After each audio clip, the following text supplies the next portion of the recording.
You're tuning into Black and White Sports on YouTube. The no-holds-barred truth on sports. The main event starts. All right, Black and White Sports supporters. Well, let's talk about Caleb Williams because, well, he's trying to do a bit of a cleanup job, a bit of a mop-up on oh shit, after, of course, the Seth Wickersham book reveal and everything that came out of that. And he made some statements trying to clean up the mess.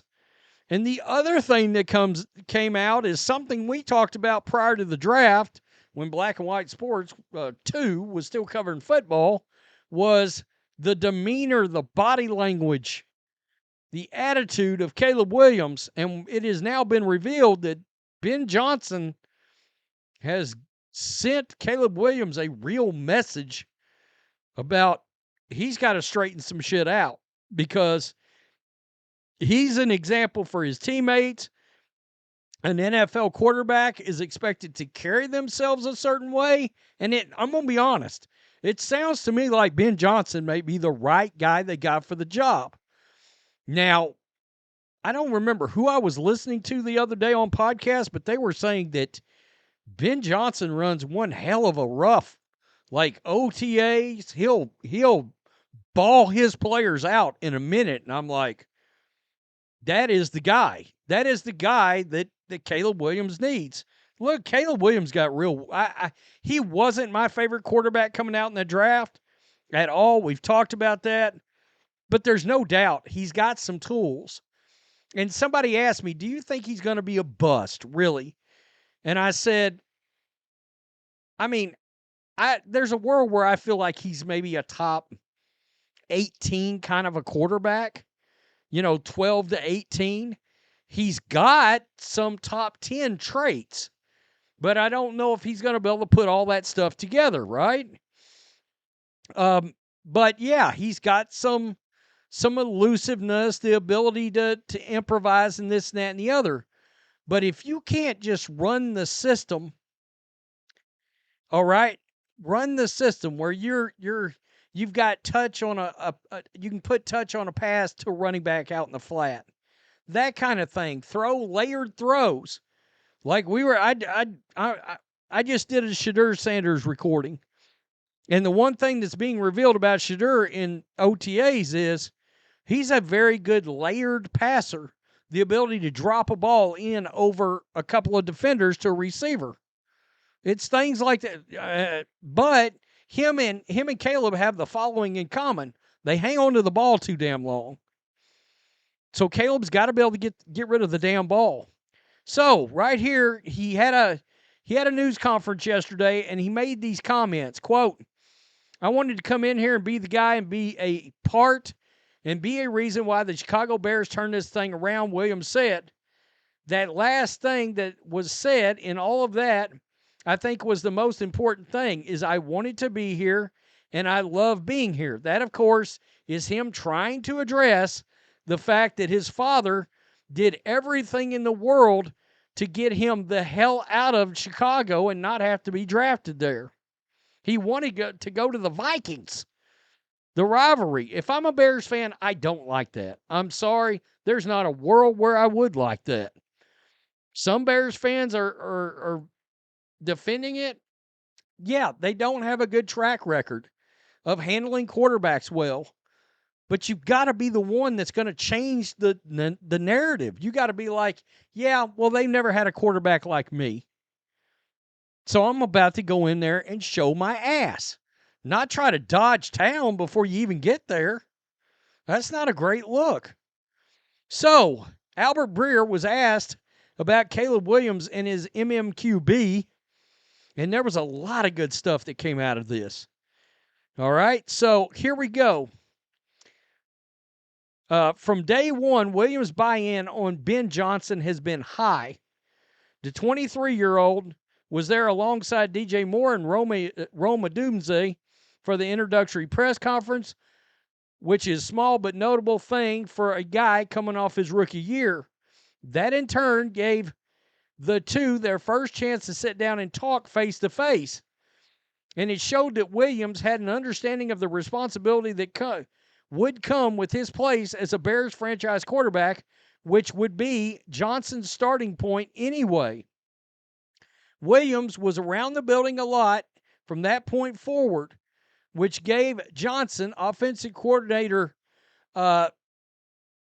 DeClain Doyle, and QB's coach J.T. Barrett, really? Wow. A shot to organically build their relationship. How did I not know that? That facilitated some hard truths to be doled out at the start of the offseason program in April. There were two areas where the coaches wanted improvement from Caleb Williams, both related to how he carried himself as a quarterback based on what the 2024 season showed. One was body language. Wow. The other was pre-snap procedure. Body language. You got to straighten that shit up. Wow. We all, look, a lot of that is the going to the sideline, the leaning over, the looking like you just, lost your best friend on the, you can't do that. You're losing confidence of your teammates. On the former, while coaches understood the beating he took, they showed him film to emphasize how he'd been slow to pull himself up off the ground. It was a long year. People got fired in season, and in adverse circumstances, the staff explained having a quarterback who was rolling with the punches would go a long way. On the latter, there was a smattering of small things, like on the first play of one game, he turned to his left, thinking the motion was coming, when it was actually coming from the right, and that needed to be cleaned up. Boy, that is watching film. That is watching film. To Williams' credit, he welcomed every piece of criticism in effort to get better, which allowed the staff to move quickly to a lot of Lions tape to give Williams an idea of what Johnson would be bringing from Detroit with him, and Matthew Stafford film to work on his technique and fundamentals. And then it goes on to talk about the fact that they brought Case Keenum into the quarterback room. That was a great move. That was a great move. All right, it was. Now, I'm going to be honest. I am a little skeptical of Ben Johnson, and I know a lot of people are like, really? What? Why would you be skeptical of Ben Johnson? Because there's a world where you don't know what kind of head coach these hotshot coordinators are going to be once they become head coaches. They're used to being in a room, in the lab, cooking up game plans and plays. And there were stories coming out of Detroit that he would put himself in a room and shut the door. Well, you're the CEO of a football team, and we've seen coordinators not be able to work out. Great ones. Josh McDaniels is the one that comes to mind, and Norv Turner. They're both all-time great offensive coordinators. Not good head coaches. Not good head coaches.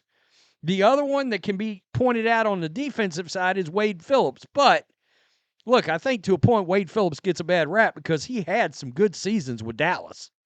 All right? But still, yeah, he never got over the hump. He never won a Super Bowl, went real deep in the playoffs. You get the point. All right? So I'm always a little skeptical of the hotshot coordinator. The up-and-comer, the one that's been, everybody wanted. And it's like, how's that going to turn out? Shane Steichen. I mean, he's on the hot seat.